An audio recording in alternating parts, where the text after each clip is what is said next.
In modern college football, having the absolute hardest schedule in the country, it used to be a death sentence, really. Oh, for sure. Eh, It was the ultimate excuse for falling short. right, like, oh, we had a tough schedule, better luck next year. But for the 2026 Texas Longhorns, facing down that brutal path isn't a curse at all. It's actually, well, it's the cornerstone of their master plan to win a national championship. Yeah, and I mean, that shift in mindset, it completely changes how you evaluate a program. Exactly. When you know you're walking into a wood chipper, you don't build a team meant to tiptoe through it. You build a team designed to just break the machine itself. I love that. Welcome to the deep dive, everyone. You are joining us today to unpack the massive, and I mean massive, expectations surrounding Texas football. It's everywhere. It really is. Looking at our stack of sources today, and we're pulling from Vegas betting odds, transfer portal rankings, insider team coverage, and some heavy SP Plus analytics. Texas isn't just hoping to be relevant. Right, no, they are a prime contender to win the newly locked-in 12-team college football playoff. The sheer volume of hype is staggering. Like, their odds are currently sitting at tied for second best to win it all at plus 700 via BetMGM. Wow. Yeah, that's high. But getting that trophy means surviving a path that mathematically shouldn't even be survivable.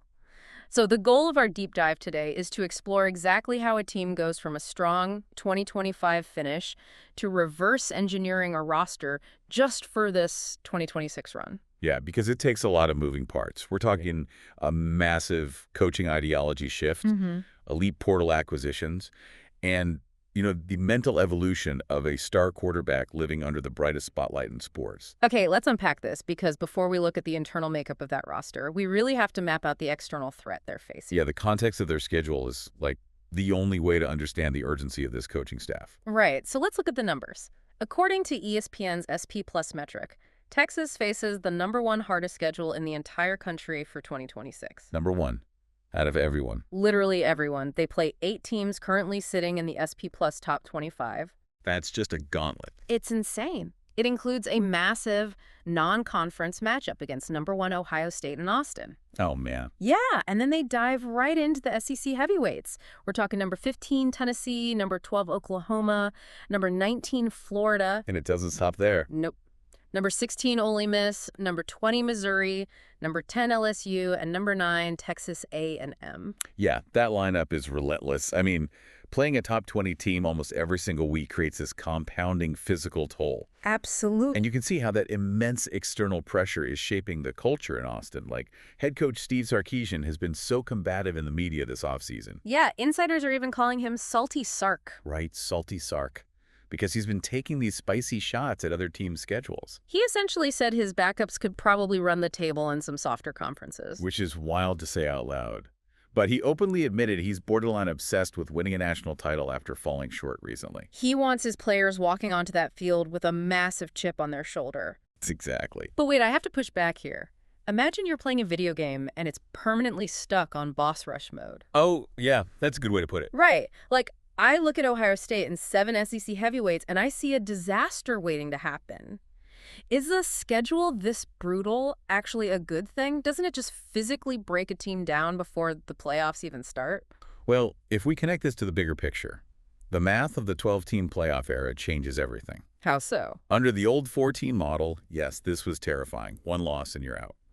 But in a 12-team format, your schedule strength is your biggest safety net.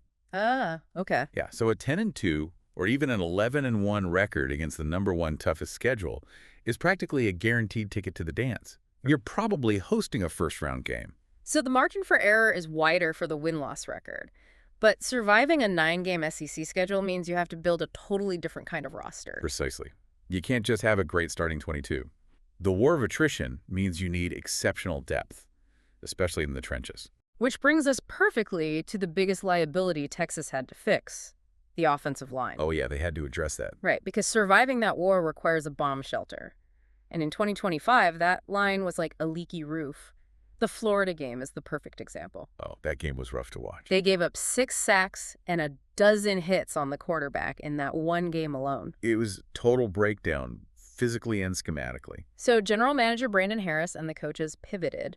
They used their revenue share money to basically buy proven production in the transfer portal. Not projection, production. Yeah, what's fascinating here is how it resembles a corporate acquisition. They found a glaring hole and acquired established assets. Like Melvin Ciani from Wake Forest at right tackle. Right, and he played 914 snaps last season and gave up 0 sacks. 0 sacks on over 900 snaps. That's ridiculous. It is. And then they paired him with Lawrence Seymour, who's a 2-time All-American guard from Western Kentucky. Which is a huge domino effect, right? Because then Brandon Baker can shift inside to guard, which fits him better. Exactly. You add those 3 to returning star left tackle Trevor Gooseby, who scouts think is a future first-round pick, by the way, and center Connor Robertson. Okay, but hold on. I get buying elite mercenaries, but offensive line play is all about chemistry. They have to move as one unit. True. Can you really just buy that kind of unspoken cohesion overnight? Well, chemistry matters, but you have to look at the football IQ of these specific guys. Texas aggressively targeted veterans who don't need developmental time. Okay, so they already know the basics. Right. When you bring in guys who have played thousands of snaps, they already know how to pass off a stunt seamlessly. Right, where the defensive ends and tackles crisscross to confuse the blockers. Young guys panic and bump into each other. Exactly what happened to Texas in 2025. But veteran linemen just read the hip movement. It's muscle memory. That's the new reality of college football, fixing holes overnight via the portal. Okay, so they built the bomb shelter. But an elite offensive line only matters if the quarterback they are protecting can execute.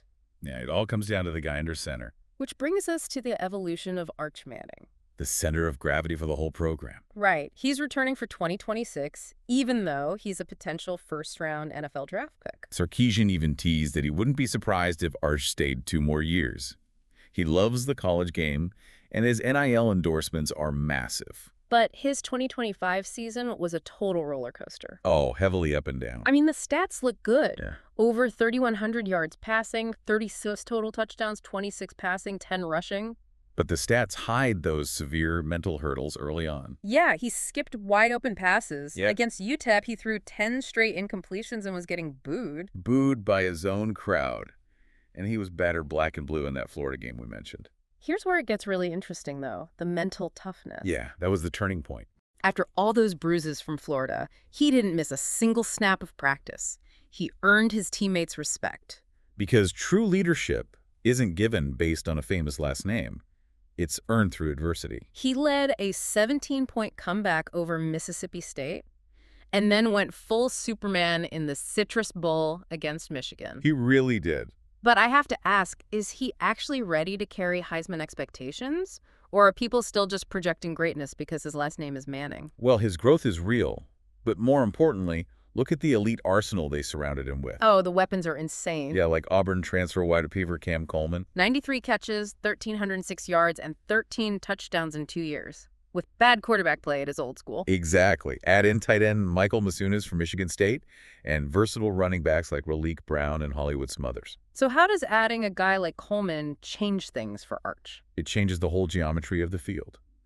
Coleman is a profound deep threat, so opposing safeties have to backpedal to prevent the deep strike. Which means both safeties bail out and the middle of the field just opens wide up. Exactly. Arch becomes a pre-snap decision maker.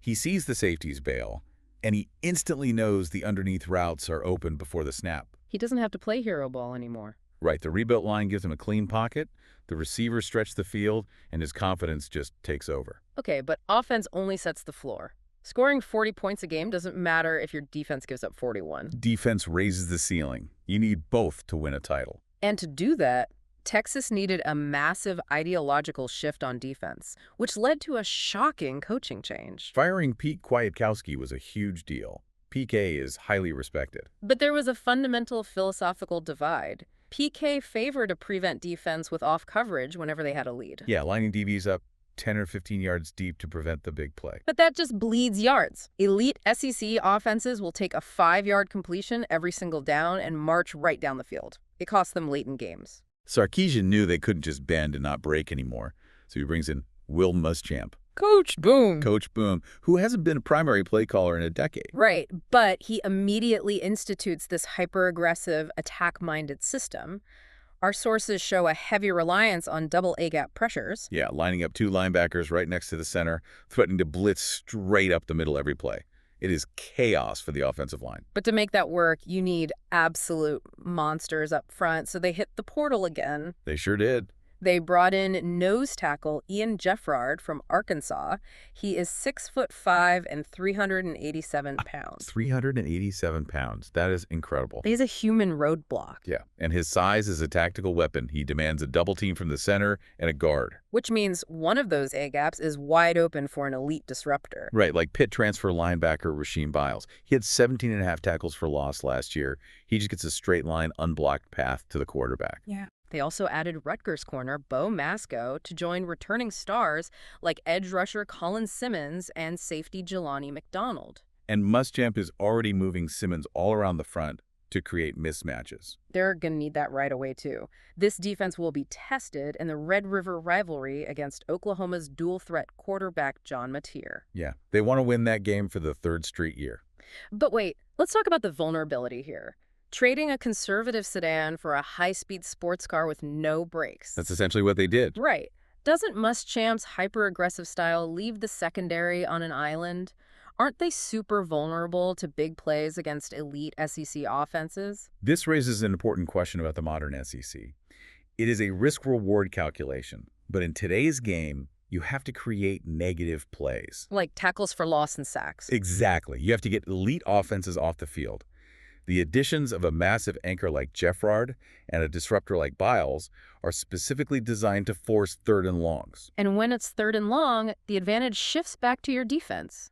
Right. Letting an SEC quarterback sit in a clean pocket all day is a guaranteed loss. You have to induce chaos.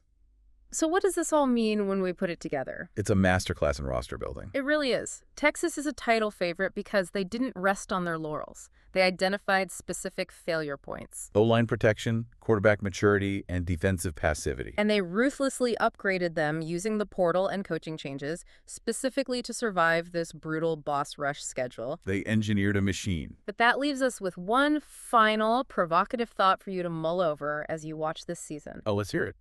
Texas has fully leveraged this new era, using massive revenue share money to buy top-tier transfers, going completely all in on this single season. Total all-in approach. Right. But what happens to the program's culture and future stability if they don't win the national championship in 2026? That is the million-dollar question. Does the mercenary model shatter? Does the locker room fracture? Or is this just the permanent new reality of building a college football dynasty? Yeah, you really have to wonder. Keep that in mind as you watch the season unfold. That's all for today's deep dive.